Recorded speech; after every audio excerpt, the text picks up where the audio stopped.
어쨌든 앞서가니까 좋네요. 예. 네, 반갑습니다, 여러분. 그,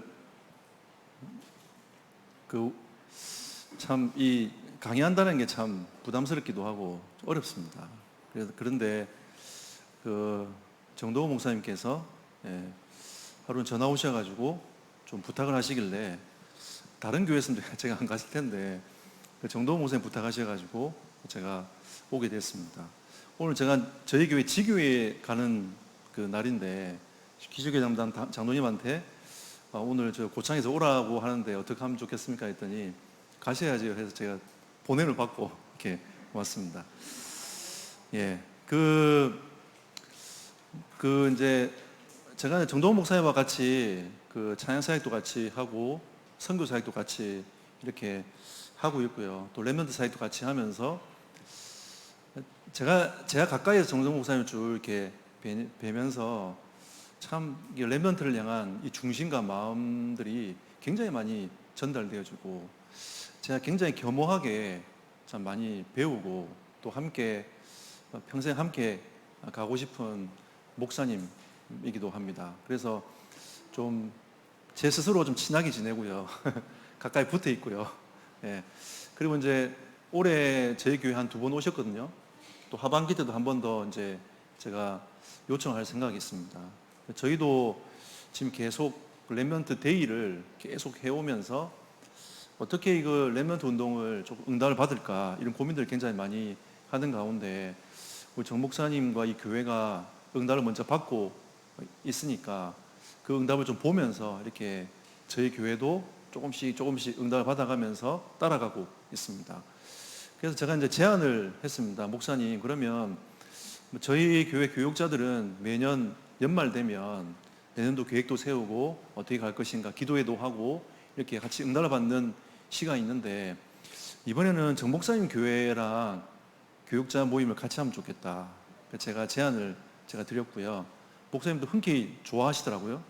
그래서 렘넌트 로드맵 이 부분들을 좀 더 구체화시켜 나가면서 응답을 좀 같이 한번 받아보자 이렇게 지금 얘기를 계속 해 나가고 있습니다. 여러분 기도해 주시고 저희 교회도 계속 렘넌트 운동의 응답들을 계속 누려가도록 여러분 좀 기도해 주시면 좋겠습니다.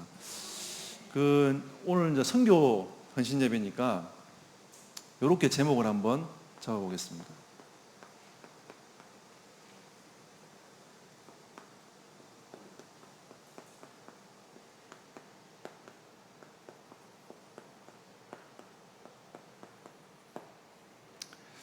우리가 큰 일을 할 수도 있겠지만 사실은 이건 선교는 하나님의 사역이기 때문에 한 사람 한 사람에 주시는 하나님의 은혜가 임하면 됩니다. 되고요. 어디 있냐가 중요한 게 아니라 누가 이 언약을 붙잡느냐가 참 중요한 것 같습니다. 저도 지금 대학 선교팀을 제가 지금 현재 맡고 있거든요. 하나님이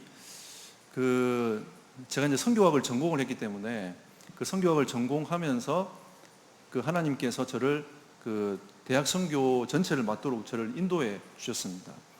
그러다가 이평환 선교사님 현장도 한번 가보고 또 이 교회가 이평환 선교사님 후원도 하고 하지 않습니까? 그러면 쭉 타고 가면서 동남아에 대한 그림을 같이 좀 그리고 같이 기도하고 이러던 가운데 이번에 이제 저희 대학 선교국이 전체 나라를 두고 기도하면서 5개 나라를 저희가 정했습니다. 정해서 기도하는 가운데 이번에 인도네시아 쪽으로 정 목사님하고 또 몇몇 분 목사님들하고 같이 제가 이제 인도밖에 되었거든요.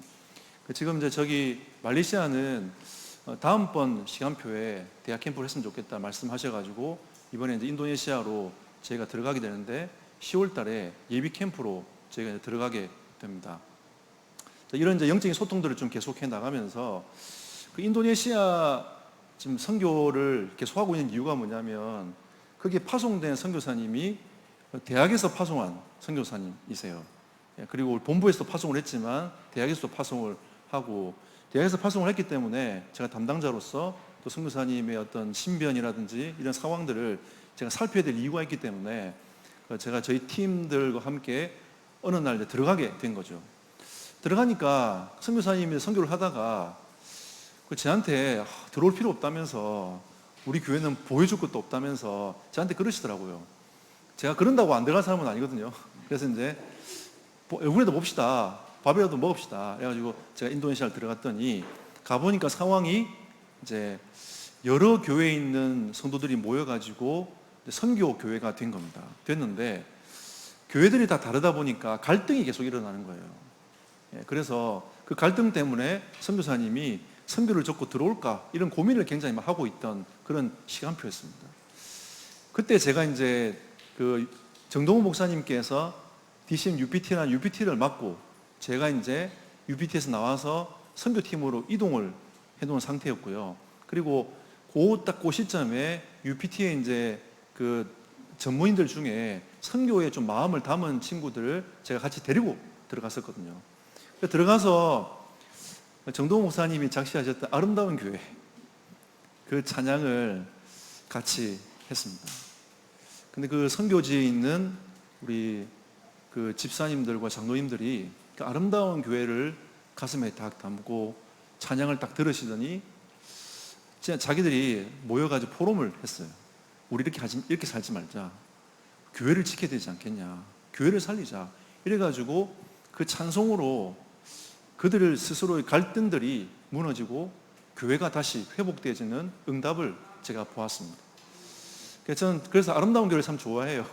좋아하고 목사님의 그 작시하셨던 그 곡들이 참 선교지에서는 굉장히 많이 불려지고 또 가슴을 울리고 또 가고요. 우리가 가끔씩 놀리기도 했거든요. 그 소는 왜 나왔냐 이러면서 이제 막 놀리기도 했는데 지난번에 미국에 같이 갔을 때에 그 현지에 있는 중직자들이 그 찬송을 좀 불러달라 정동 목사님 요청을 한 겁니다.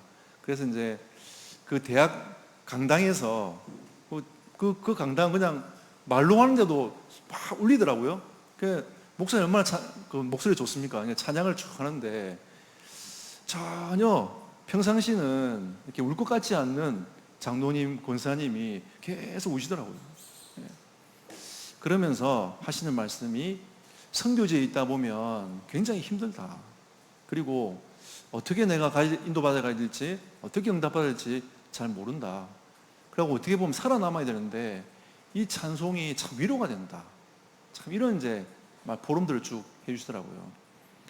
이거를 갖다가 이제 정 목사님 입으로 말을 할 수는 없잖아요. 제가 정 목사님 같이 있다 보니까 이런 응답들을 쭉 하나님이 보게 하시더라고요. 선교라는 게 사실 어떻게 보면 큰 게 아니라 우리의 작은 믿음의 고백과 그 걸음들이 결국은 선교를 이루어 나가는, 하나님의 선교를 이루어 나가는 응답이기 때문에 오늘 그 얘기들을 조금씩 해보고자 합니다. 서론적으로 우리는 선교라는 단어를 이해하기 전에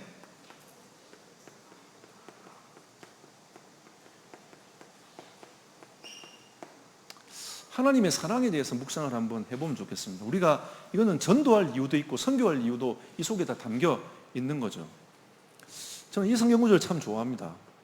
요한복음 3장 16절. 우리 아이들도 다 외우고 있을 건데 하나님이 세상을 이처럼 사랑했다 라고 하시면서 하나님께서 이 땅에 독생자를 주셔서 우리에게 영원한 생명을 주시고자 하셨다. 이게 하나님의 사랑이라고 하나님께서 말씀하신 거죠. 이 독생자라는 것은 다른 말로 하면 구원 얻을 자가 한 분밖에 없다는 뜻입니다. 하나님을 인하여 독생했다는, 나왔다는 뜻이거든요. 그러니까 하나님께서 우리에게 구원자로서 예수님을 우리에게 주셔가지고 그분을 받아들일 때에 우리는 생명을 얻게 된다. 이게 하나님의 사랑이다라고 성경은 얘기를 하고 있습니다. 저는 이 말씀을 어느 날 어릴 때는 교회 학교에서 막 성경 문제도 외우고 막 그러잖아요. 그냥 하나님이 세상을 처럼 사랑하사 독생자를 주셨으냐고 줄줄 외우고 이 노래도 있어요. 노래도 부르고 막 이렇게 했는데 사실 이 의미를 사실 몰랐어요. 근데 어느 날 가만히 제가 이 복음을 조금 깨닫고 전도운동이라는 관점에서 이 성경 구절을 묵상을 계속 하는데 너무 이 말씀이 제 마음속에 계속 밀려오는 거예요. 사실 제가 전도를 해야 되겠다 말아야 되겠다 그런 의미가 가지고 있는 게 아니라 이게 제 전도하고 선교하는 바탕이 됩니다. 저는 원래 굉장히 내성적이라서 사람의 옆에 가가지고 있잖아요. 이 복음을 전한다는 게 제게는 굉장히 어려운 일이었어요. 그래서 제가 처음에 이거 전도할 때도 이게 너무 힘들어가지고 엄청난 많은 고민을 했습니다. 하나님, 저는 전도할 수 없어요. 저는 태생 자체가 전도할 수 없는 태생이에요. 제가 얼마나 부끄러운 말인지 알고 계시지 않냐고. 그런데 제가 하나님 말씀을 묵상을 계속하면서 하나님 제 마음에 힘과 용기를 계속 주시는 겁니다. 아니야, 네가 이 사랑을 받았지 않느냐, 이 사랑을 한번 전해봐. 하나님 용기를 주시더라고요. 제가 원래 부산 사람인데 부산에 이제 그 시외버스 터미널 가가지고 제가 이제 이 복음을 전하려고 딱 섰습니다. 누구한테 복음을 전하지? 이러고 1시간 동안 서 있다가 집에 왔어요. 그리고 그 다음 주간도 또 갔습니다.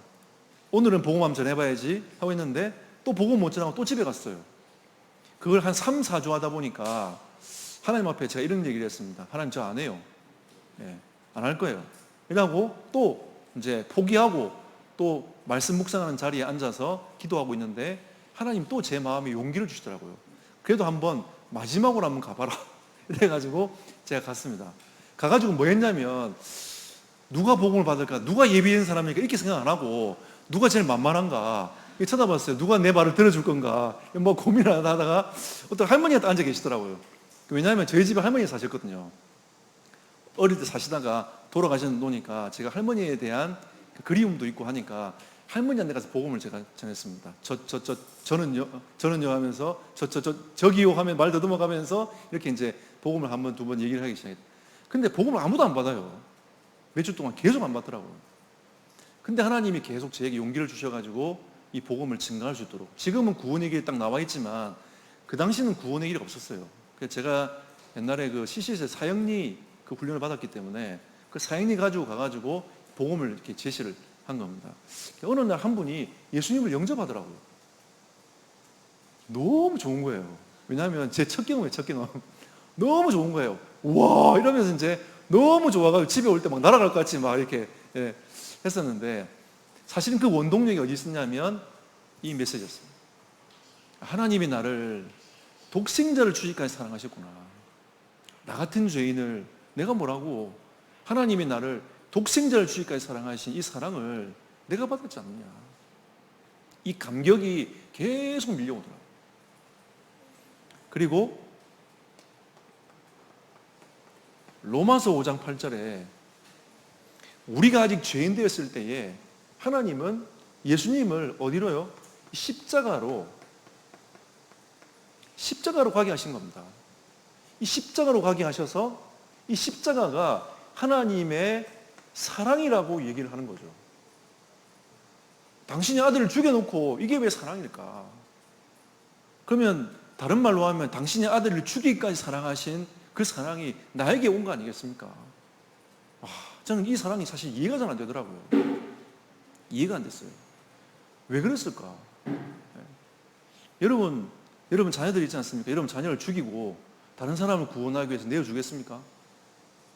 이게 쉽지 않은 거죠. 저희 집에 한 명 있습니다만은 우리 정 목사님은 5명 있잖아요. 그러면 1대 5인데 그러면 5명 중에 안 귀한 자녀가 있습니까? 5명 있으니까 1명 내놔라. 사모님 주시겠어요? 안 줘요. 안 줘요. 모든 자녀는 다 귀합니다.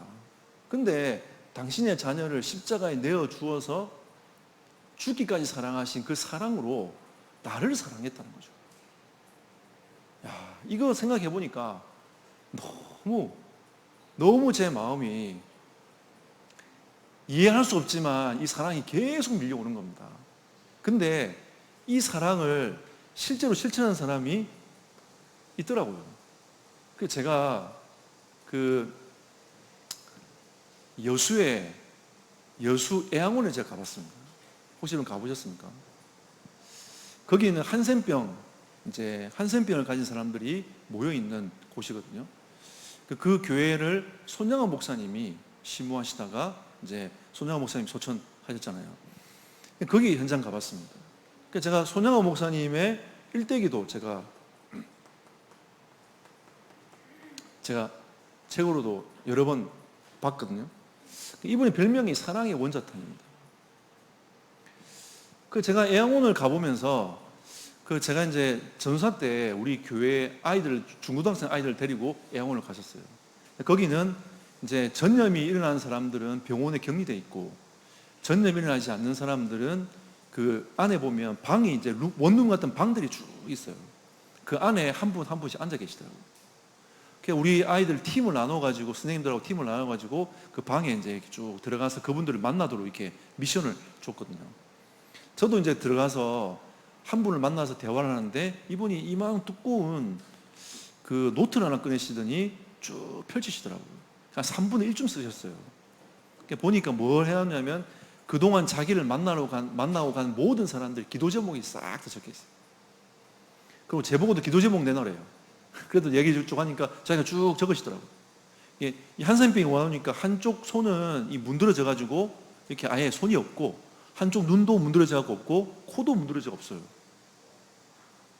그런데 이분이 뭐라 하냐면, 나는 참 하나님께 감사한다는 거죠.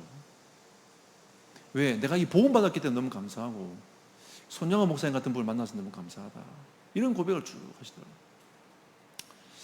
그래서 제가 그 고백을 들으면서 참 이 사랑이 어떻길래, 어떻게 보면 인간적으로 보면 소망이 없는 그 사람에게 예수 그리스도의 참된 소망이 그 속에 들어가서, 자기는 지금 이 모양 이 꼴로 있지만 나는 하나님께 감사한다라고 우리 얘기하고 있습니까? 손영아 목사님도 마찬가지거든요. 자기 두 아들 이제 미국 유학 가려고 준비를 다 하고 있는데, 그 두 아들을 죽인 그 사람을 나중에 양자로 삼습니다. 그리고 손영아 목사님 나중에 뭐라고 고백하냐면, 우리 아들이 좋은 미국 유학을 가려고 준비를 다 해놨는데 더 좋은 천국에 가게 하심을 감사합니다. 어떻게 우리 그럴 수 있을까요? 자녀가 우리보다 먼저 가면 그 마음에 자녀를 담아두고 우리 얼마나 고통을 많이 당합니까? 저희 교회도 권사님 한 분이 자녀를 한명 잃었어요. 참 많이 괴롭고 힘들어 하시더라고요. 제가 그 자녀를 잃은 마음 내가 진짜 이해할 수 있을까? 라고 생각해 보면 좀 뭔가 가늠이 잘 안 돼요. 안 되지만 그렇게 그것 때문에 굉장히 많이 힘들어 하시고, 또 어떨 때는 약도 드시고 막 그러시더라고요. 이 손영아 목사님을 가만히 보면 얼마나 많이 힘들었겠습니까? 안 힘들었던 거짓말 아니겠어요? 근데 주님의 그 사랑이 이분에게 얼만큼 왔던지, 자기 아들을 죽인 사람을 용서하고 양자로 삼고, 그리고 그 한센병 걸린 사람의 그 고름을 입으로 빨아내는 그런 일들을 하신 겁니다. 하나님의 사랑이 어떤 것이길래 우리가 과연 이게 이해되겠습니까, 여러분? 우리가 선교사님 이렇게 생각해 보면 이해하기 힘들죠. 왜 가냐, 고생하러. 말도 안 통한 그 나라에 왜 가냐. 그게 참 힘든 거예요. 제가 이평한 사람이 잘 알고 있지만, 지금 제가 선교하고 있는 인도네시아 선교사님 같은 경우에도 하나님이 인도네시아 마음을 주셔서 그냥 갔다는 거예요. 그리고 하나님이 이렇게 지금 계속 인도에 가고 계신다라고 저한테 포럼을 계속 하는 겁니다. 그 선교사의 마음을 우리가 어떻게 이해하고 바라볼 수 있겠습니까? 자, 그래서 우리가 이 하나님의 사랑을 좀 더 깊게 생각하고 좀 가슴에 담아내고 선교에 대한 마음들을 조금 더 이해하면 좋겠습니다. 선교의 의미에 대해서 조금 생각을 해보면 좋겠습니다. 선교는 이 하나님의 사랑을 품은 사람들이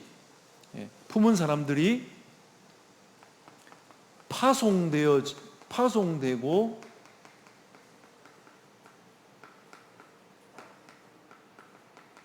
보내어지는 것입니다. 이게 선교의 의미예요. 파송되어지고 보내어지는 거죠. 그럼 선교적 개념은 큰 의미에서 파송되어지고 보내어지는 의미가 이 속에 담겨져 있는 겁니다.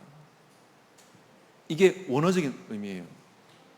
그러면 파송되어지고 보내어진 곳에서 뭐 할 거냐? 하나님의 이 사랑을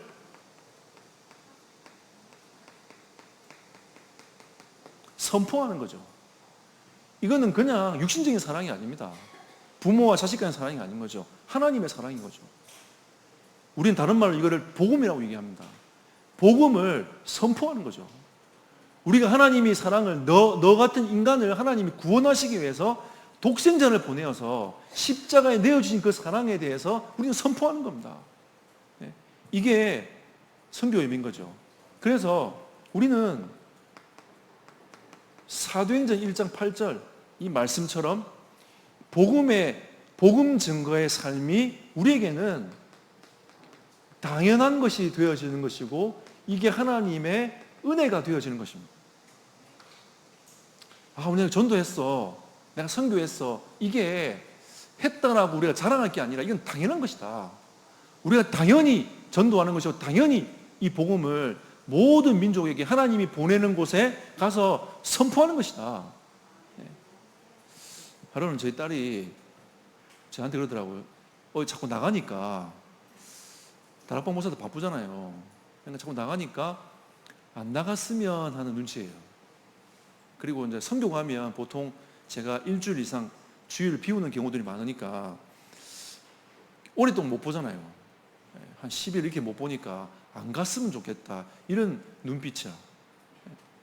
그래서 제가 하루는 제가 이제 94년도에 OM이라는 선교단체에서 제가 훈련을 받아가지고 홍콩을 경유해서 마카오라는 나라에 제가 갔다 왔습니다. 그래서 이제 하루는 홍콩 집회가 있길래 제 딸을 데리고 홍콩 집회에 참여를 했어요. 갔더니 어디서 집회를 하냐면요, 저희가 이제 홍콩에서 모여가지고 아시아에서 훈련받은 모든 이제 단기 선교사들이 거기 홍콩 YMCA에 집결을 해가지고 거기서 일주일 동안 집회를 저희가 했거든요. 했는데 그 장소인 거예요. 감회가 새롭더라고요. 너무 막 가슴이 막 떨리고 너무 이제 가슴이 벅차고 막 그래요. 그래가지고 있다가 홍콩에 있는 유명한 절간을 제 딸을 데리고 이렇게 보여줬습니다. 얘는 절간을 본 적이 없어요. 그러니까 그게 수많은 사람들이 와가 향을 피우고 절하고 막 하니까 얘가 뭐라고 하냐면 깜짝이 놀래더니 발을 안 옮겨 딱 서 있더니 아빠, 저 사람들 왜 저러냐고 얘기를 하더라고요. 그때 제 집사람하고 저하고 뭐라고 얘기했냐면, 아빠, 이래서 저 사람들을 구원하려고 하나님이 보내시는 선교 현장에 가는 거라고 제가 그렇게 설명을 했습니다. 근데 그 이후로 자기는 싫지만, 아빠가 떠나는 건 싫지만 더 이상 그 눈빛을 보내지 않더라고요. 잘 갔다 오라고 엄마하고 기도하겠다면서 그런 얘기를 하더라고요. 우리가 어떻게 보면 선교를 한다, 열심히 한다, 이런 차원이 아니라 하나님께서 우리에게 이 어마어마한 은혜를 주셨기 때문에 우리는 당연히 이 복음을 들고 하나님이 보내시는 곳에 가는 거 아니겠습니까? 이 복음의 성질을 가만히 보면 예루살렘과 온 유대와 사마리아와 땅 끝까지 이르러 하나님이 증인되게 하시겠다. 이 복음의 성질은 예루살렘에만 머물러 있는 것이 아니라 이 복음은 온 유대와 사마리아와 땅 끝까지 증거되어야 되는 것이 복음의 성질인 거죠. 그러면 하나님의 사랑도 여기에 머물러 있는 것이 아니라 이 복음이 끊임없이 전달되어져 가지고 하나님이 파송하고 보내는 곳에 가서 생명의 복음을 선포하는 것입니다. 그게 우리는 당연시 되어야 되고 이게 하나님의 은혜인 것을 우리는 고백할 수 있어야 됩니다. 그래도 참 감사한 건 저는 개척을 했기 때문에 저희 교회 장로님이 개척 멤버 한 분 있는데 제가 뭐 개척교회 하면 돈도 없고 아무것도 없잖아요. 근데 선교를 계속 했어요. 근데 중국 선교, 그때 당시에 중국하고 북한 선교를 제가 했기 때문에 하다 보니까 주일을 비워야 되는 경우도 있더라고요. 그래서 제가 장로님 어떻게 할까요? 했더니 목사님 그냥 갔다 오세요 그러더라고요. 주일도 자기가 지킬 테니까 걱정하지 말고 갔다 오라면서 수요일도 예배인도 하시고 주일도 예배인도 하시고 그러면서 이제 쭉 지금까지 선교가 끊이지 않고 쭉 왔습니다. 근데 이런 중심들이 통하니까 하나님이 지금 선교의 문들을 이제 중국과 북한을 넘어가지고 동남아까지 하나님 쭉 이어가게 만들어 가시고 또 대학 선교도 할 수 있도록 하나님이 문들을 좀 계속 열어 가시는 거예요. 그러면서 하나님이 제가 선교에 좀 집중할 수 있도록 하나님께서 이렇게 만들어 가시더라고요. 사실은 제가 선교사로 나가려고도 고민을 많이 했는데 하나님 그걸 원하지는 않으시는 것 같아요. 하나님이 저에게는 또 다른 사명을 주셨습니다. 선교의 가교 역할을 해라, 다리 역할을 해라고 하나님 저에게 이제 사명을 주셨기 때문에 그렇게 알고 제가 지금 이렇게 있는데 우리가 어떻게 보면 이렇게 헌신하는 건 당연한 것이다. 그리고 이 사랑의 선포는 우리가 지금 얼마 전에 보면 차단이라는 이 단어가 나왔잖아요. 예, 그래서 차단하지 않는 겁니다. 그 말은 다른 말로 하면 이 경계를 넘어서는 거죠. 그러니까 우리가 성교 생각하면 아이들이 캐리어 들고 비행기 타는 거야 얘기하잖아요. 맞아요, 그거. 이 지리적 경계를 넘어가는 거죠. 예, 가방도 자꾸 나가야 돼. 예, 나가가 자꾸 내보내세요. 우리 아이들도 계속 내보내세요. 내보내가지고 자꾸 성교 따라가도록 만들어서 시야를 계속 넓히도록 만들어야 됩니다. 저도 이제 공주가 시골에 있다 보니까 말이 시지, 시골이에요, 시골. 말이 공주시지, 시골이거든요. 예. 그러니까 우리 딸 보고도 니 촌년이야. 제가 그래요. 그러면 아니야. 그러더라고요. 왜? 공주시잖아. 제가 이제 막 웃었어요. 예. 아빠가 볼 땐 시골이야. 그랬더니 자기는 아니라고 막 이렇게 얘기를 하는데 저는 어떤 마음이 있냐면 우리 아이들을 공주에 가두지 말자. 생각이 공주가 되도록 만들지 말자. 우리 아이들을 한국 아이들처럼 만들지 말자. 2, 3, 7과 5천 정도를 품는 아이들로 만들자. 그래서 애들 중국도 데려가가지고 한 30시간 기차 태워버리고 애들이 생각이 바뀌더라고요. 30몇 시간, 40시간 기차 태우니까 아이들이 계속 기차만 타잖아요. 언제 내려요? 언제 내려요? 언제 내려요? 그 말만 계속 들었어요. 그 말만. 언제 내리냐면서. 아직도 멀었어. 아직도 18시간 남았어. 언제 내려요? 아직도 12시간 남았어. 언제 내려요? 아직도 6시간 남았어. 휴, 이러면서 계속 내려갔어요. 아이들이 생각이 바뀌는 거죠. 미국도 데려갔어요. 데려가가지고 애들이 뭔 영어를 잘하며 뭔 뮤지컬을 잘 볼 수 있겠습니까? 아예 브로드웨이에 데리고 가가지고 표 끊어가지고 브로드웨이 그 뮤지컬을 딱 데려 들어가가지고 봤어요. 애들이 얼떨떨해 쳐다보더라고요. 무슨 말인지 모르겠어요. 이러면서 이제 그냥 봐. 이러면서 이제 다 모르니까 그냥 봐. 이러면서 이제 그냥 봤어요. 저는 그게 너무 신기하더라고요. 와, 저렇게 뮤지컬을 하는구나. 그것도 보고. 그리고 이제 아이들 차 태워가지고 직접 운전해 가면서 미국을 쭉 이렇게 도는데 아이들이 많은 생각을 하게 되더라고요. 그러니까 그렇게 하면서 우리 아이들을 이 경계를 넘어가도록 해보자. 지리적 경계를 넘어가게 만들어서 계속 아이들이 보도록 만들어보자. 그리고 선교는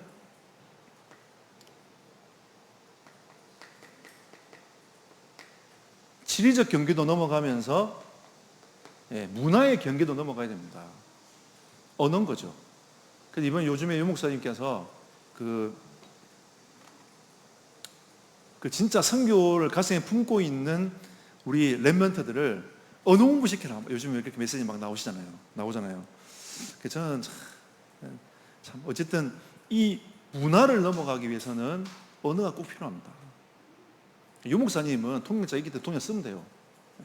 우리도 지금 언어 공부하려면 힘들거든요. 저는 언어에 좀 능력이 없는 것 같아요. 그래서 이제 어쨌든 이 통역하고 이런 부분들을 가지고 가지만 우리 아이들은 실제로 이 문화의 벽을 넘어가도록 만들어야 됩니다. 이게 언어의 가장 중요한 키입니다. 왜냐하면 관습을 넘어갈 수 있기 때문에. 그 다음에 종교. 이 종교는 굉장히 무섭습니다, 여러분. 왜냐하면 사상을 지배하고 있기 때문에 굉장히 무서운 겁니다.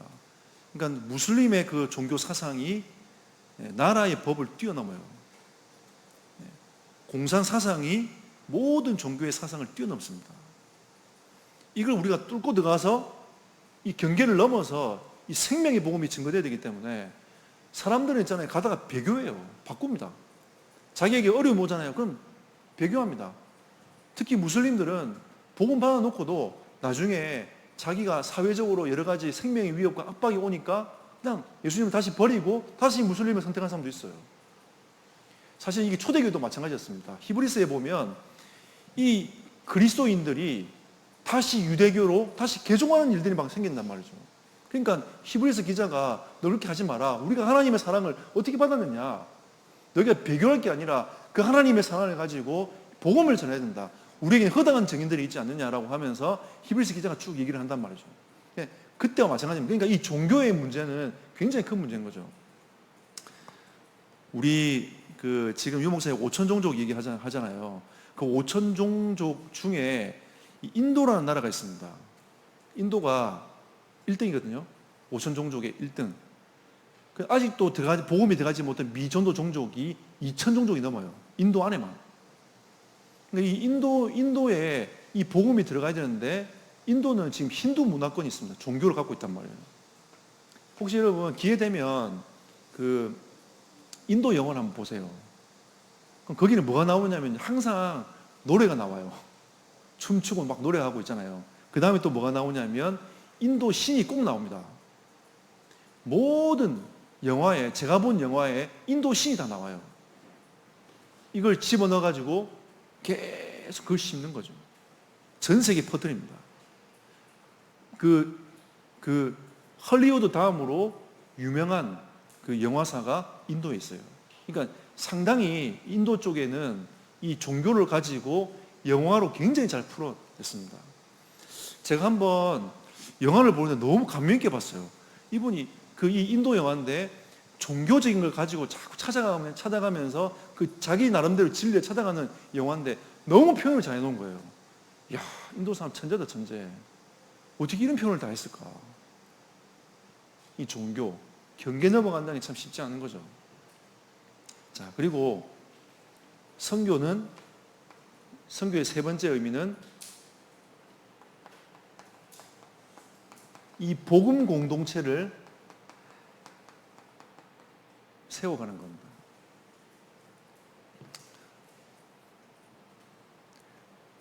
제가 원래 메시지를 길게 하는 사람이 아닌데 정 목사님 저한테 미션을 주고 갔습니다. 내가 올 때까지 메시지 하고 있어라. 언제 올 건데 했더니 글쎄. 그래서 저도 지금 갈등이 있습니다. 어떻게 하지? 이러면서 막 예. 어쨌든 좀 해보겠습니다. 예. 여러분이 언제 마치나면 제가 그때 마칠게요. 가다가 힘들면 맞춰주세요 하면 딱 마칠게요. 예. 자, 이 복음 공동체는 결국은 다른 말로 하면 교회입니다. 교회. 선교는 파송되어진 곳에서 예수 그리스도의 복음을 선포하는 공동체를 세워나가는 게 선교예요. 그러면 교회가 이해 안 되면 선교할 수 없습니다. 선교는 항상 교회가 들어가요. 그러면 교회는 여러분이 알다시피 마태복음 16장 16절에 신앙의 고백이 되는 게 교회 아닙니까? 다른 교회 아닙니다. 주는 그리스도시요 살아계신 하나님의 아들이시라고 고백되어지는 곳이 교회입니다. 그래서 여러분이 이 고백을 가지고 예수님 영접했잖아요. 그러니까 여러분이 고린도전서 3장 16절 말씀처럼 하나님의 성전이 된 겁니다. 근데 그 성전들이 모여가지고 공동체가 되는 거죠. 그래서 교회의 의미는 공동체의 의미가 있는 겁니다. 그래서 하나님은 이 지역을 살릴 거점을 세워가지고 선교를 해 나가시는 거죠.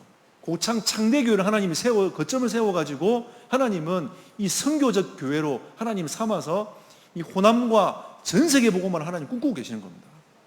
예. 그리고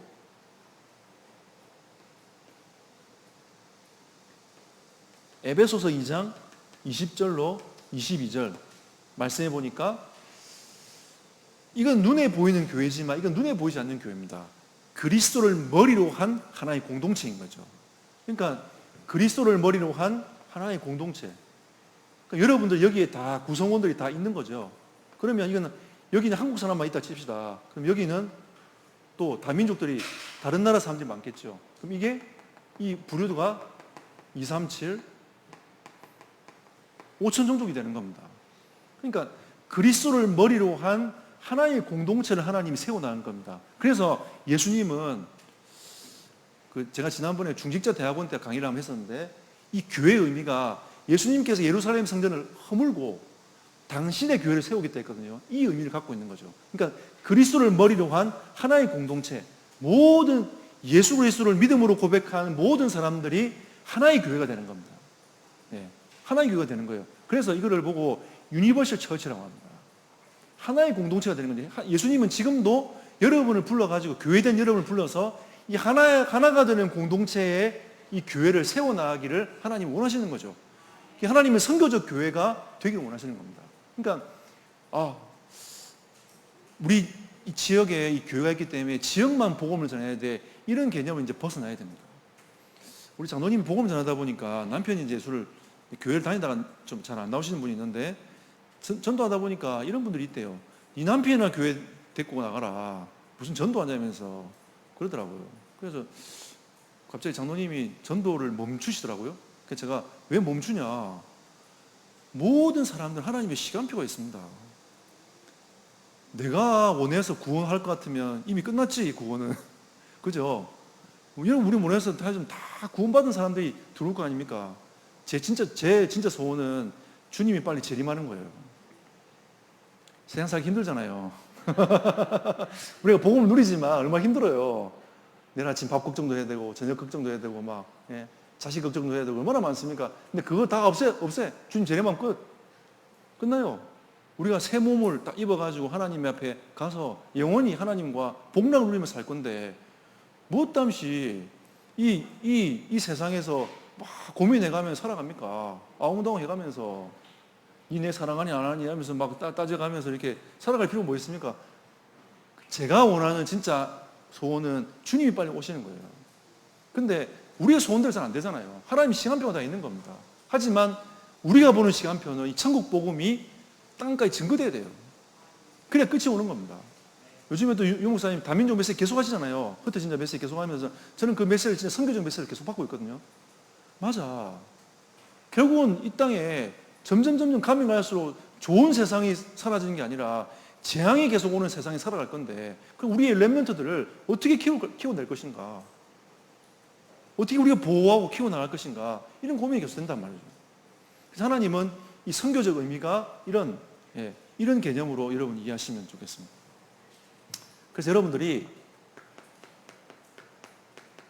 선교의 흐름을 이어가는 한 사람, 저는 1번, 2번까지 하고 결론할 겁니다. 저는 3번이 결론이에요.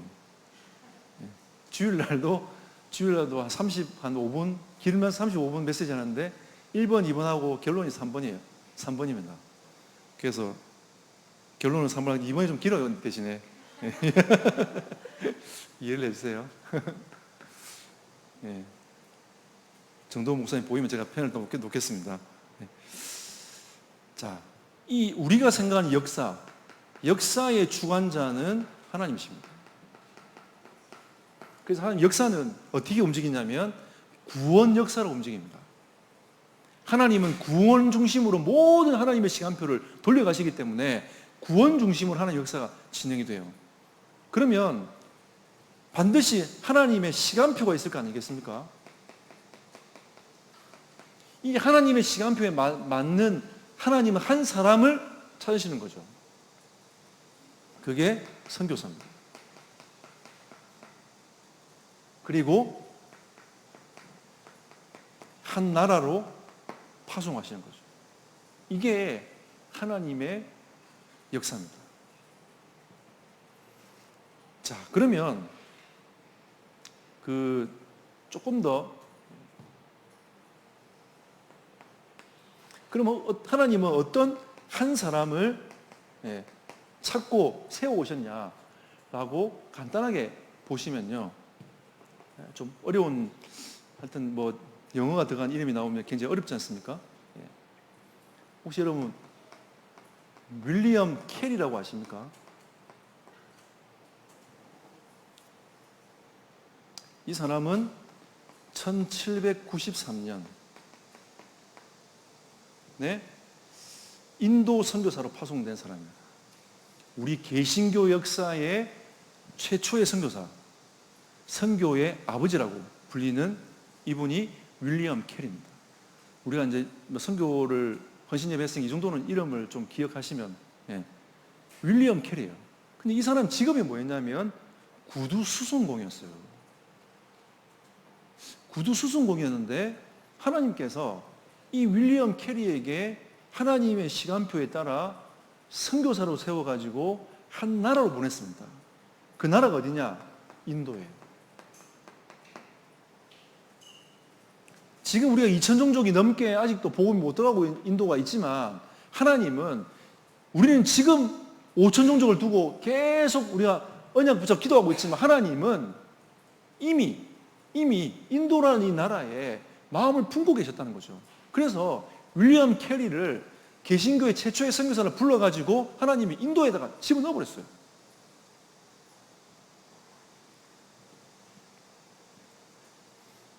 그리고 이 모리슨이라는 선교사가 있습니다. 이분은 1809년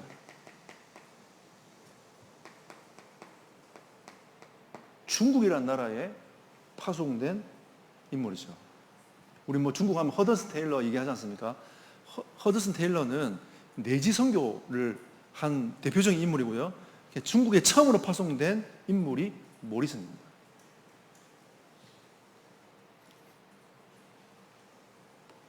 이분도 어쨌든 런던 선교회를 통해 가지고 하나님이 모리슨 선교사를 파송한 거죠. 근데 이 당시는 여러분 선교사의 특징이 있어요. 선교사들이 짐을 쌀 거 아닙니까? 그러면 요만한 상자를 짜가지고 그 안에다가 자기 짐을 차곡차곡 집어넣어서 가지고 갔어요. 그 상자가 뭔지 아세요? 자기 관입니다. 관. 자기가 죽을 관을 짜가지고 가요. 선교사가 자기의 생명을 하나님 앞에 내어두고 관을 딱 짜놓고 가서 거기에 묻히려고 생각하고 관을 짜가지고 가는 겁니다. 이 당시에 선교사들이 그랬어요. 자기 관을 딱 짜가지고 그 안에 짐을 집어넣고 가는. 캐리에 집어넣는 게 아니고 관을 짜가지고 가가지고 자기 짐을 다 집어넣고 선교사로 간 겁니다. 지금 보면 우리 뭐 선교한다고 이렇게 하는 거지만 지금 이런 어떤 선교사님들의 어떤 상황과 중심을 보면 우리 한참 모자라다는 생각이 좀 들잖아요. 이 사람에게는 하나님의 사랑이 얼만큼 들어왔길래 그렇게 강력하게 자기의 생명을 다 내어놓고 관을 짜가지고 이렇게 이동을 했을까? 자, 그리고 우리나라에 최초로 들어온 선교사가 있습니다. 그 선교사가 귀철라프입니다. 귀철라프 선교사인데 1832년 이분도 중국 선교사로 파송받은 사람입니다. 이 사람은 조선의 나라가 있는 줄 몰랐어요. 어떻게 이제 이 사람이 그 우리나라에 들어오게 됐냐면 저기 산동반도에서 오키나와까지 이렇게 배를 타고 내려가다가 이 서해안 쪽이 안개가 굉장히 많이 끼니까 배가 표류를 한 거예요. 그래갖고 정박한 곳이 어디냐면 저 충청남도 고대도, 지금도 고대도가 있습니다. 그 고대도에 배가 정박을 하게 됩니다. 육지는 밟지 못했지만 조선이라는 나라가 있는 줄을 키출라포가 알게 된 거죠. 그래서 거기 있는 사람을 불러가지고 주기도문을 이제 번역해가지고 주고, 그 다음에 감자, 조선 사람들이 굉장히 못 살고 힘드니까 감자 그 씨앗 심어가지고 감자 캐고 먹고 살 수 있도록 이렇게 해주고, 그래서 이 귀철라프 감자가 유명해요. 감자. 네.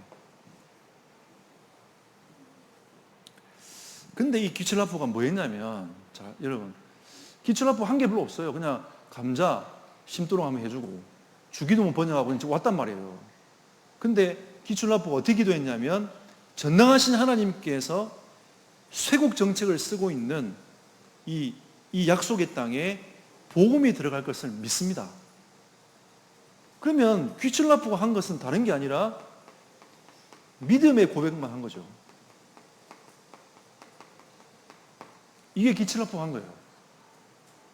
위대한 걸 하는 게 아니잖아요. 그죠? 이 지금 쇄국 정책을 써서 이 복음이 전혀 들어갈 수 없는 이 조선 땅에 하나님은 반드시 이 복음이 이 조선 땅에 들어갈 줄 저는 믿습니다 라는 이 고백을 계속 했단 말이에요. 그래서 중국으로 가가지고 야야 조선이 있더라, 야야 조선이 있더라, 우리가 놓쳐버린 그 조선 땅이 또 있어. 계속 이분이 얘기를 한 거예요. 그러면 자기는 기도하면서 믿음의 고백을 계속한 겁니다. 그 이후로 귀철라프는 조선 땅에 한 번도 밟은 적이 없습니다. 그러면서 이 믿음의 고백 때문에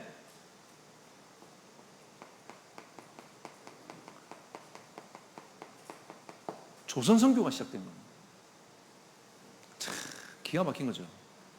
하나님은 이 기출라포가 조선 땅 밟으려고 밟은 게 아닌데 안개 때문에 어떻게 보면 배가 표류한 건데 이 선교사의 어떤 사람에게는 이 걸리지 않았지만 선교사에게는 이 복음으로 하나님의 사랑으로 조선 땅을 딱 걸어버렸단 말이죠. 기도로 딱 걸어가지고 믿음의 고백을 계속한 겁니다. 조선 선교는 이 선교사들의 그 방향을 보면 어떻게 선교를 했냐면 복음을 증거하는 사역을 했고요. 그 다음에 조선인들이 굉장히 못 살았기 때문에 교육 중심의 선교를 했고요. 그 다음에 병원 중심의 선교를 했습니다. 여러분이 제일 잘 알고 있는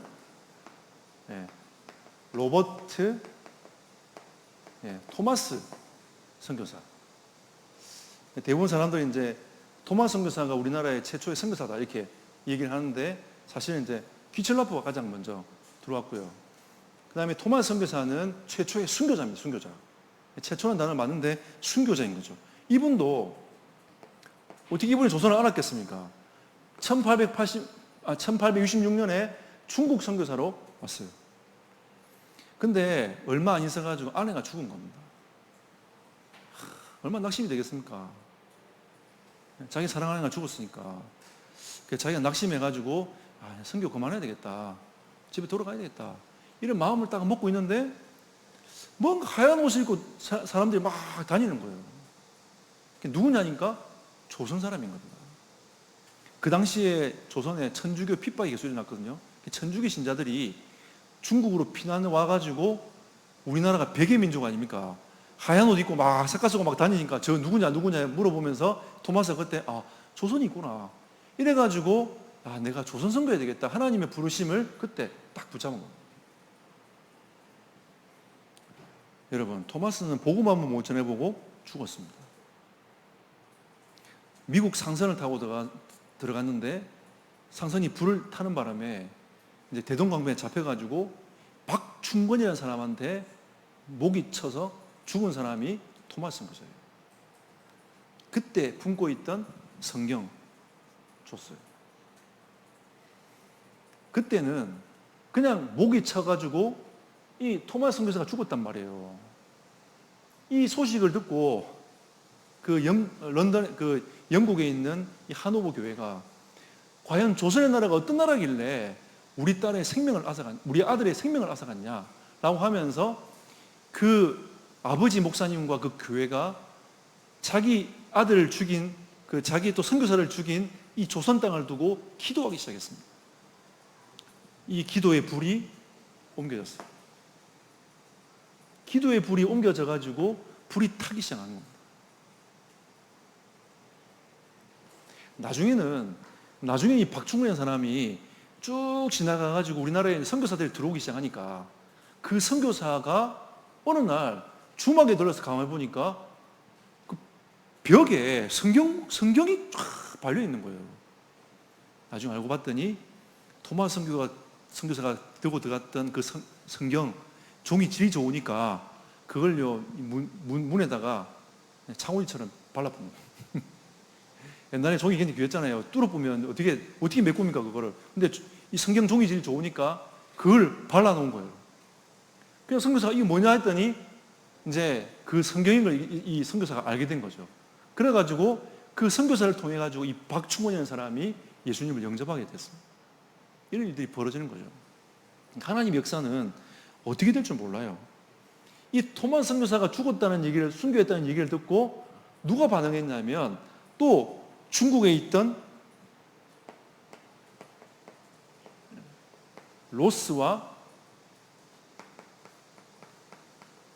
맥켄타이어 선교사님이 조선 선교에 반응을 한 겁니다. 1876년 10년이라는 세월이 흘렀지만 그래도 하나님은 계속 일하고 계시는 거죠. 여기 보세요. 32년이잖아요. 요 사이에 거의 한 20몇 년의 차이가 나지만 하나님은 기도에 계속 쌓게 만들어가지고 하나님의 일을 하고 계시지 않습니까? 토마스 선교사가 죽었지만 로스와 맥켄타이어가 10년 뒤에 반응을 해가지고 조선 땅에 못 들어가지만 지금 말하는 저 심양 땅이지, 심양.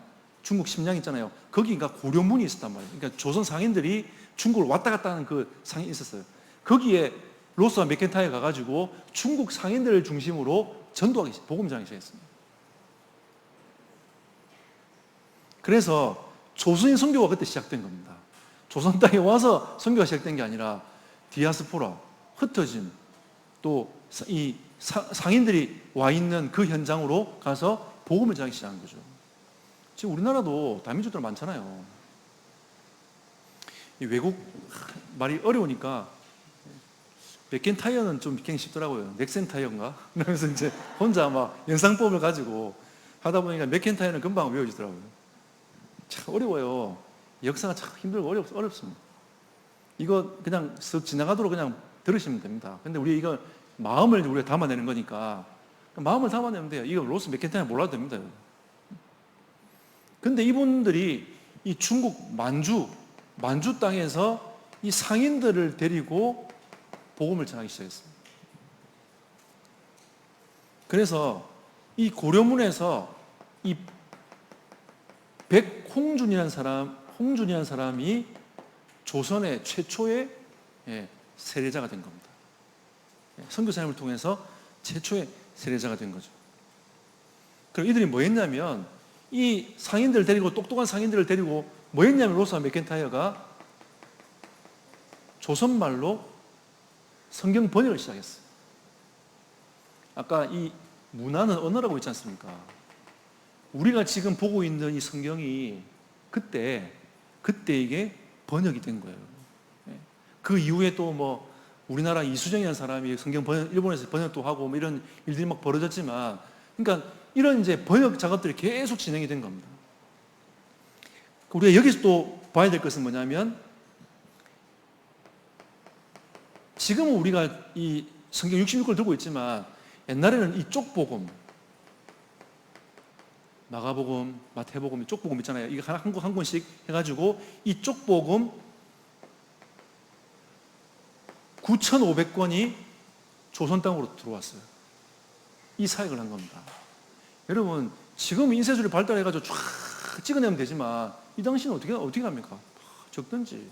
이래가지고 9,500권을 만들어가지고 보내야 되는데, 지금 여러분 북한 사회가 어떻게 한 줄 아세요? 카타콤이라는 선교단체에서 성경책을 찍어내가지고 몰래 그 상인들에게 줘가지고 중국에 계속 이게 성경책이 들어가도록 하는 사역을 하는 선교단체가 있어요. 저도 이제 그 후원도 하기도 하는데, 우리 단체는 아닙니다. 근데 계속 그 일을 하고 있거든요. 문서 사역들을 계속 하고 있어요. 그러면서 지금 그 북한에도 지금 지하교회들이 많이 있습니다. 이 사역을 한 거죠. 그와 같은 사역을 한 겁니다. 이 카타콤 같은 사역들을 로스와 맥켄타이어가 계속 해나간 거죠.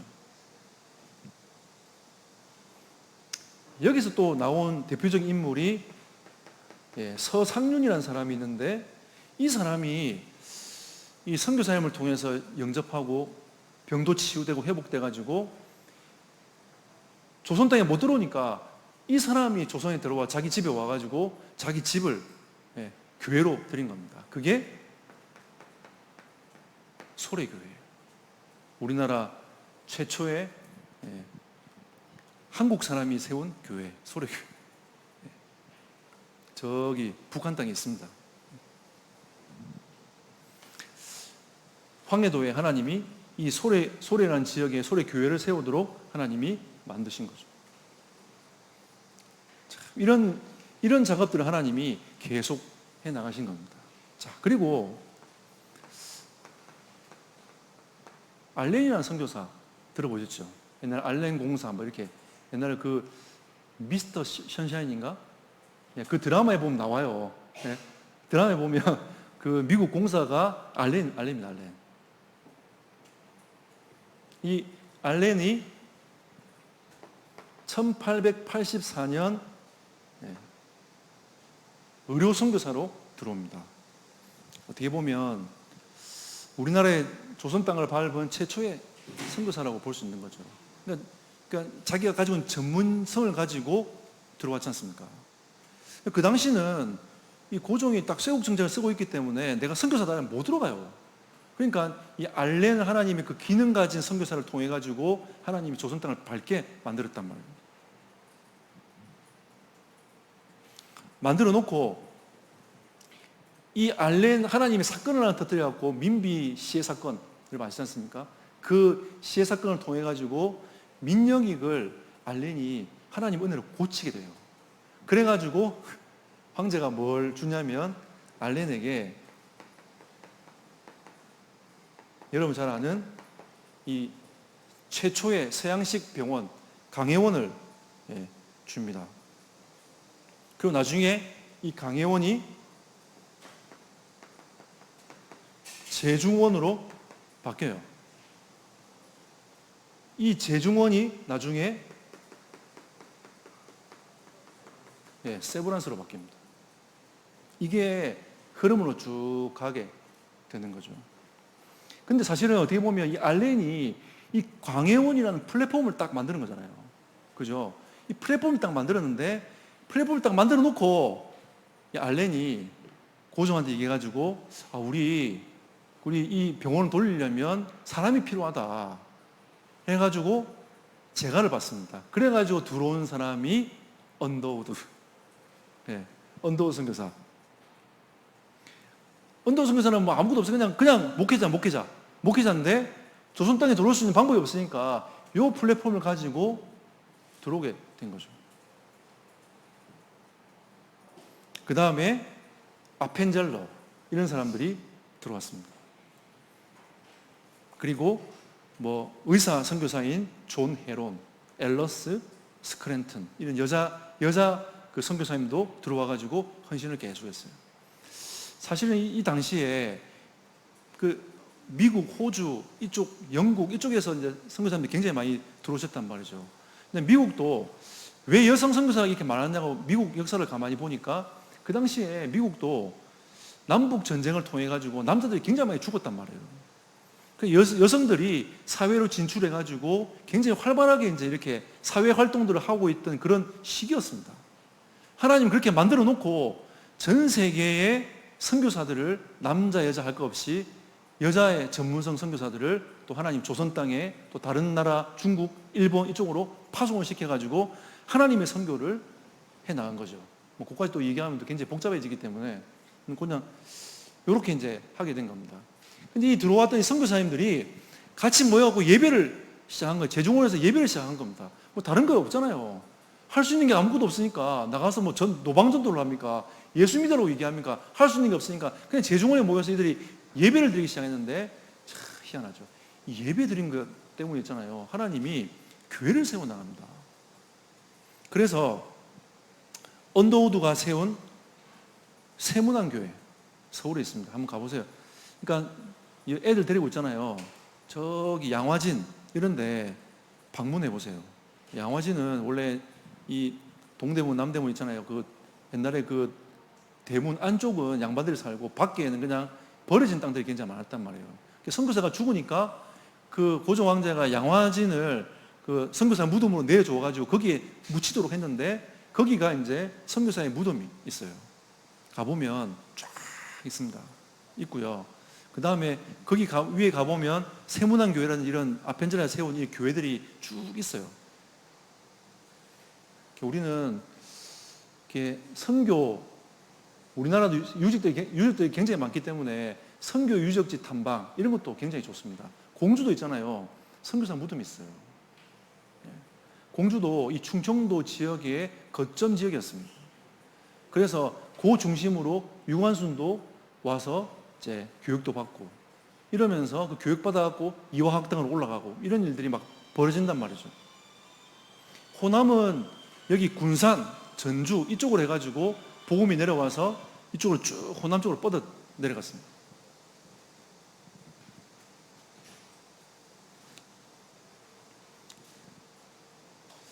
자, 결론 맺겠습니다. 고생합시다.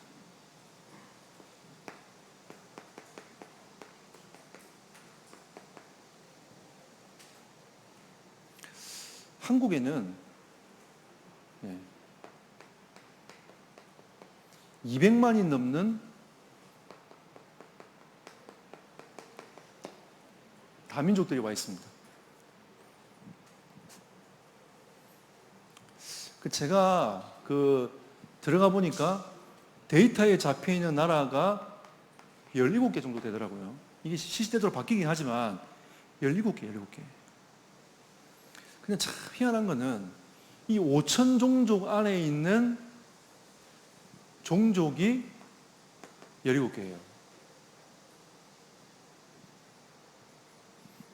제가 이거 보고 깜짝 놀랐습니다. 하나님이 이 5천 종족 보고 말하고 그 다민족들을 뽑아가지고 대한민국 땅에 다민족 안에 집어넣구나. 우리 지금 주변에 있는 그 다민족들이 다 5천 종족 관계에 있습니다.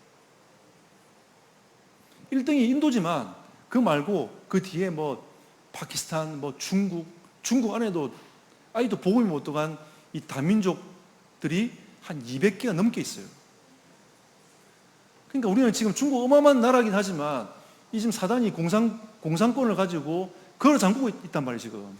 결국은 하나님은 지금 이쪽으로 가기를 원하시는데 그걸 잠그니까 하나님은 흩어진 자 메시지를 통해 가지고 지금 비대면 대면화 메시지들이 계속 전달되면서 선교 즉 하나님 메시지를 지금 전달해 가고 있는 거죠. 200만 있어요. 저도 지금 계속 기도하면서 우리 교회 캠프 기획을 하고 있거든요. 한 군데는 말고 두 번째 갈 그 캠프 현장에 다민족이 모여 있다고 생각해서 제가 얼마 전에 가봤습니다.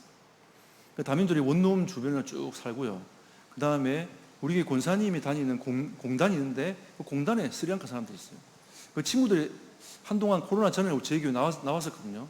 나왔는데 지금 코로나 때문에 지금 이렇게 좀 닫혀 있어가지고 다시 하나님은 이 5천 종족 안에 있는 사람을 이미 다 불러가지고 한국에 200만이나 넘는 사람을 집어넣었단 말이에요. 그럼 이 속에 누가 있겠습니까? 제자 있겠죠. 다 잘해주면서 우리가 분별력 있게 바라보면서 그 속에 제자를 찾아내는 겁니다.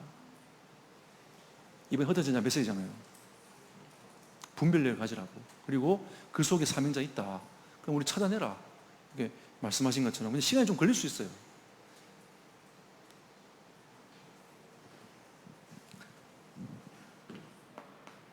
자, 그리고 우리는 하나님은 지금 이 성교를 품고 한 사람을 세우기 위해서 쭉 이끌어가고 계시는데 우리는 이 미션홈 전략을 써가야 됩니다. 이 미션홈을 통해 가지고 선교 후대를 키워나가야 되는 거죠. 꼭 선교사가 아니더라도 선교를 가슴에 품고 진짜 하나님 앞에 기도하는 이런 선교 후대가 일어나야 돼요. 반드시 일어나야 됩니다. 그래 사실 미션홈이 굉장히 중요합니다. 우리는 그냥 미션홈 삶을 준비하는 거야. 맞습니다. 근데 이 삶이 이거랑 연결돼야 돼요. 하나님의 사랑과 연결되어서 이 가슴이 계속 불이 타야 돼요. 불이 타가지고 계속 아이들 마음속에 불이 계속 지펴져야 됩니다.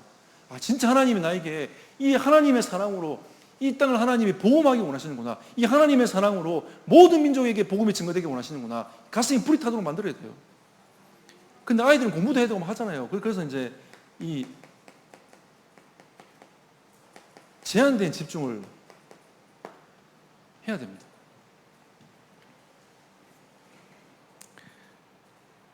이거 아이들은 집중할 수 있는 시간이 별로 없어요. 금방 지나가지 않습니까? 뭐 초등학교 6학년, 뭐 중고 3년, 3년, 6년, 12년이면 끝나요.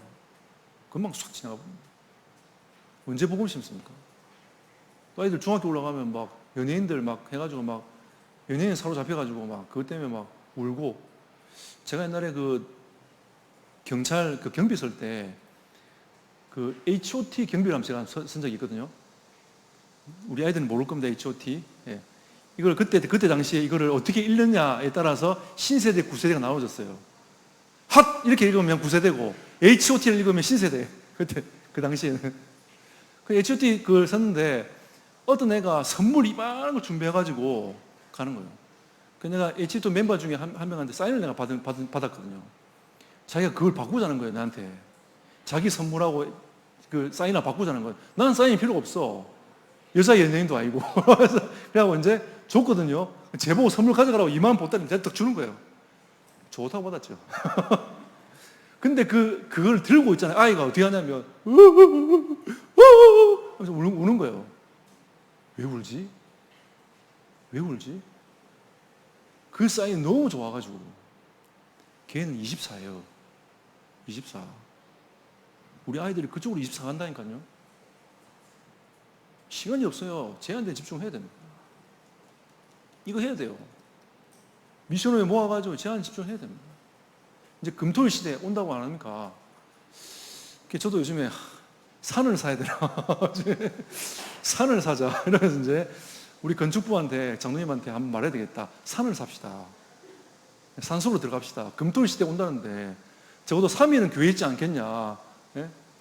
교회 사가지고 그 건물 제가 숙소 만들어가지고 그 안에 들어가 삽시다.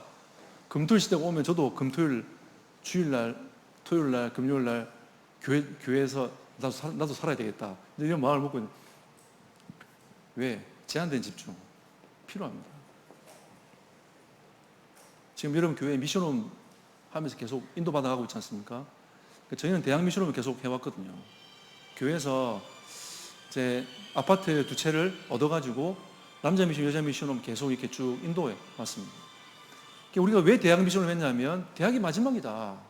이 마지막 아이들이 사회 나가기 전에 마지막으로 이 아이들이 진짜 영적으로 준비되어져 가지고 현장에 나가서 파송되어서 진짜 현장에 하나님 나라를 세우는 나중에 중지죄까지 응답받도록 한번 도와보자. 이 제한된 집중으로 한 겁니다. 계속. 근데 힘들어요. 왜 힘드냐면 자기들끼리 싸워.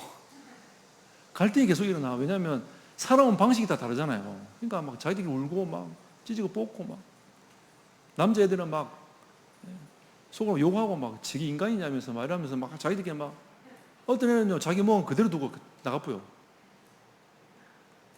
근데 그걸 얘기하면요 그걸 왜 치워야 되는지 몰라. 와. 그만큼 아이들 심각해요. 자기가 먹었으면 자기가 치워야 되잖아요. 자기 집도 아닌데 엄마도 없는데 근데 그걸 안 치워도 나 또. 그러니까 그걸 치워야 되는지 안 치워야 되는지 그 개념조차 없어요. 그러니까 아이들이 그런 개념조차 없다 보니까 미션 들어와가지고 계속 부딪히는 겁니다. 근데 저희는 그래도 상주하는 사역자가 있었어요. 상주하는 사역자. 남자 미션홈에 상주하는 사역자, 여자 미션홈에 상주하는 사역자.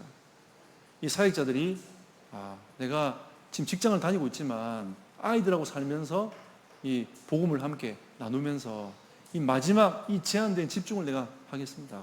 진짜 헌신자가 나왔어요. 그래서 이 미션홈이 시작되어지고 쭉 진행이 되어져 간 겁니다. 그래서 어떨 때는 남자는 하루는 사역자가 사라졌어요. 그냥 미션홈 닫았어요. 닫고 또 사역자를 또 키워가지고 세워가지고 또 미션홈 문 열고. 왜냐하면 이 사역자들이 현장 안에 들어가가지고 아이들을 세밀히 살펴봐야 됩니다. 왜냐하면 아이들은 자라면 자랄수록 포장을 계속 하기 시작하거든요. 계속 포장합니다. 또 우리 애들은 메시지 많이 들었기 때문에 포럼을 너무 잘해. 포럼도 포장해요. 계속. 실제로 자기 삶은 안 되면서 계속 포장하는 겁니다. 이 실제적인 싸움이 되어져 가도록 살면서 이 제한된 집중을 하도록 만드는 거죠. 금토일 시대가 오면 아이들도 계속 저는 기도하고 있는 게 매일 학교를 만들어야 되지 않냐.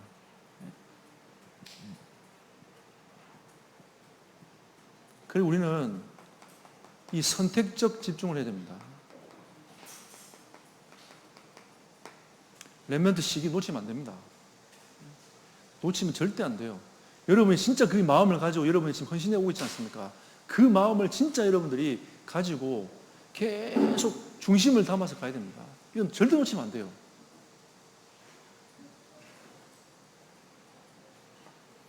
그리고 이 일은 원네스 집중이 돼야 됩니다. 이 말은 무슨 말이냐면 누가 하겠지 이게 아니라 모든 성도가 다 함께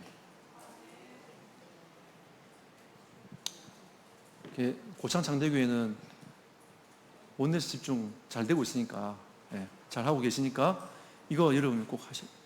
그래서 이 선교 후대를 키워내요. 그래서 계속 이 응답과 축복들을 심어내고 담아내고 하면서 계속 응답받도록 만들어 가야 됩니다.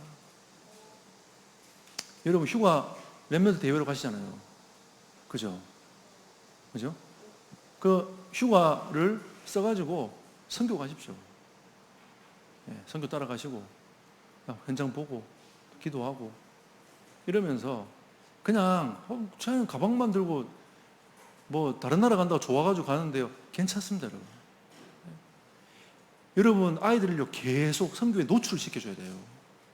제가 어릴 때 우리 담임 목사님이 우리 고향교회 목사님이 선교사를 계속 불렀습니다. 어린 마음에 그걸 쳐다보고 있는데 좀 힘들더라고요. 왜냐하면 선교사님들 오시면 보고할 게 많아가지고 길어. 앉아있으면 얼마나 힘든지 애들이 이해돼요. 지금 제가 강의를 오래 하고 있기 때문에 얼마나 힘들겠습니까? 이러면서 막 이렇게 있을 거 아니겠어요? 근데 이상하게 그때 참 신기한 거 봤어요. 이런 선교사님도 있구나 제가 깨달았습니다. 배를 타고 전 세계로 다녀요. 배 안에서 자기 가지고 있는 기능, 그 해분이 탤런트를 가지고 번역 작업을 하는 겁니다. 너무 신기한 거예요.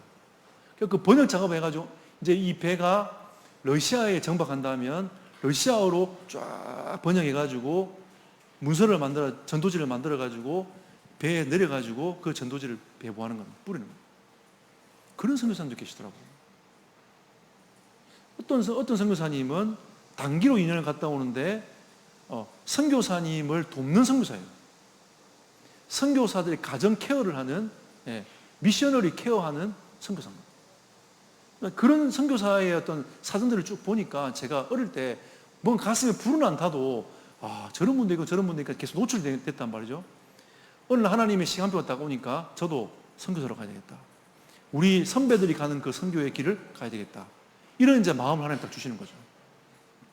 그러니까 이거 아무것도 아닌 것처럼 보이지만 응답받으십시오. 그래서 여러분이 혹시 아이들과 함께 뒹굴 수 있는 그런 사역자가 있으면 훨씬 더 좋고요.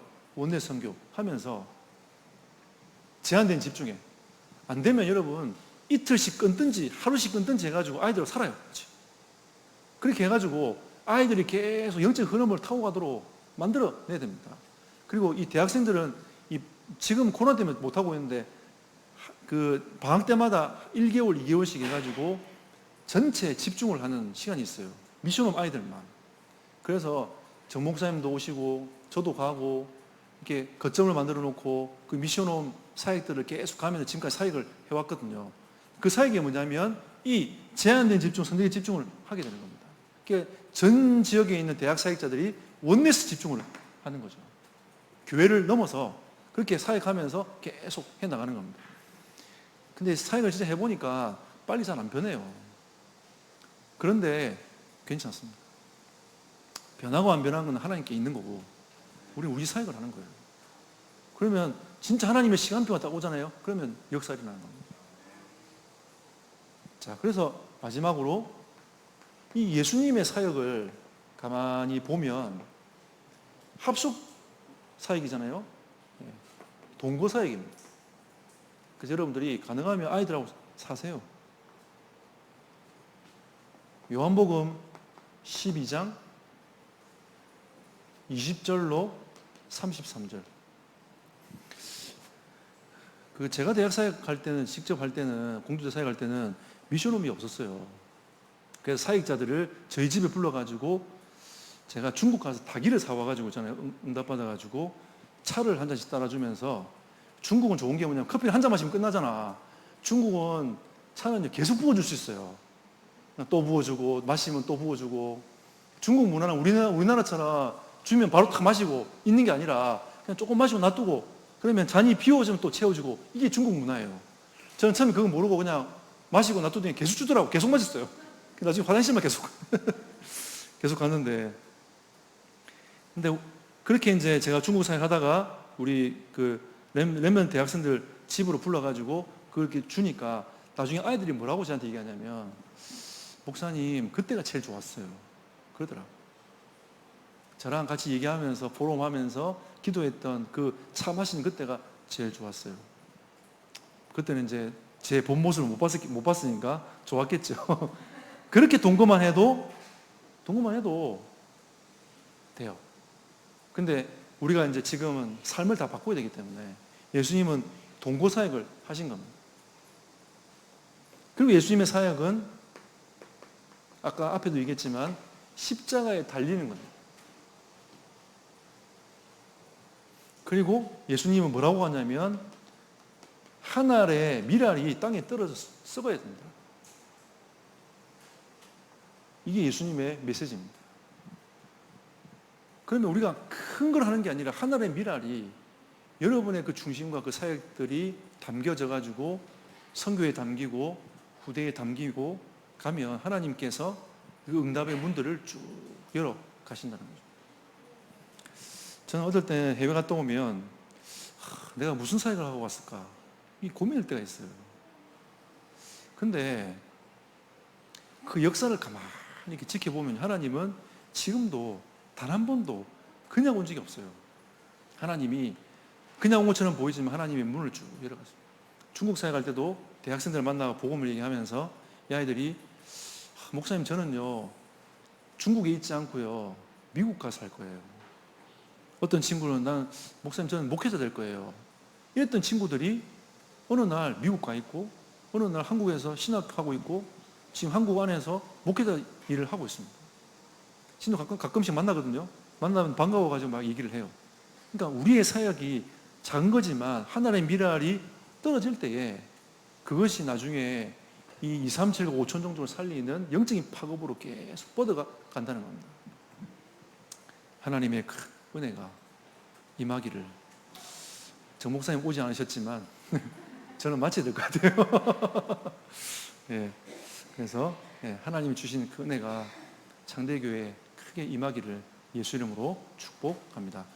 우리 사회자 나오실 때까지 우리 함께 조용히 선교를 생각하시면서 기도하도록 하겠습니다. 주님 은혜 감사드립니다. 권세 많으신 주 예수 그리스도께서 성령으로 역사하시며 인도하여 주시옵소서.